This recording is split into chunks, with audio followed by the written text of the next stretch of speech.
কি অবস্থা?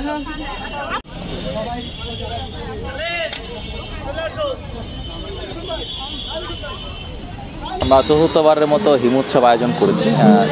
23, 24, 25 জানুয়ারি 3 দিন চলবে। আজকে উদ্বোধন।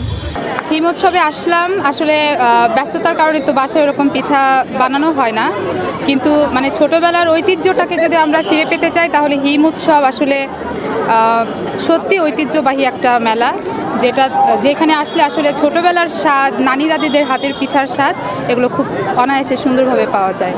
মানে প্রত্যেক বছর তো হিমোৎসব নিয়ে আমাদের একটা বিশাল একটা আশা থাকে, কারণ এই হিমোৎসবটা যে গত 3 বছর হয়েছে, এই দিয়ে 4 বছর, এই 4 বছরই আমি আছি এবং এই হিমোৎসবটা এত সবার জন্য পপুলার, আর এখানে আসলে হিউজ একটা মানে আপনাদের একটা মানে আমাদের একটা পরিচিতি আসে, যার জন্য আমরা এটার জন্য তো পুরো বছর ধরে তো অপেক্ষা করি।